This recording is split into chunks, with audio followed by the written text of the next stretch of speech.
നമസ്കാരം. ഇന്ന് വാട്ടുകപ്പയും ചക്കക്കുരുവും കൂടി ഉപയോഗിക്കാം. ആദ്യം തന്നെ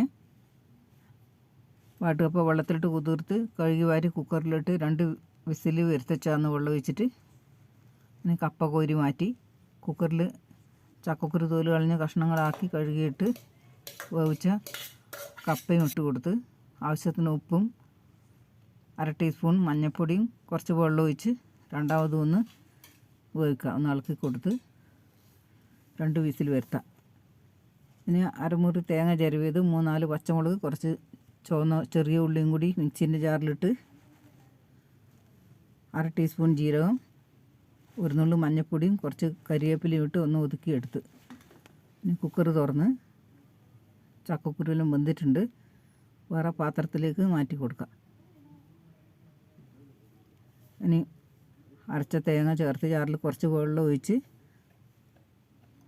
അടുപ്പത്ത് ഒഴിച്ച് ഇങ്ങനെയൊന്ന് കുടഞ്ഞിട്ട് കുറച്ച് നേരം അടുപ്പ് തുറന്ന് തേങ്ങയെല്ലാം വെന്തിട്ടുണ്ട്. വെള്ളവും പറ്റി. ഇത് വെളിച്ചെണ്ണയാണ്, കട്ടിയായതാണ്. കുറച്ച് വെളിച്ചെണ്ണ ഒഴിച്ച് നല്ലപോലെ ഒന്ന് മിക്സ് ചെയ്യുക. ഇതുപോലെ നിങ്ങൾ ഉണ്ടാക്കിയിട്ടില്ലെങ്കിൽ ഉണ്ടാക്ക്. ഈ വീഡിയോ ഇഷ്ടപ്പെട്ടാൽ ലൈക്ക് ചെയ്യണം.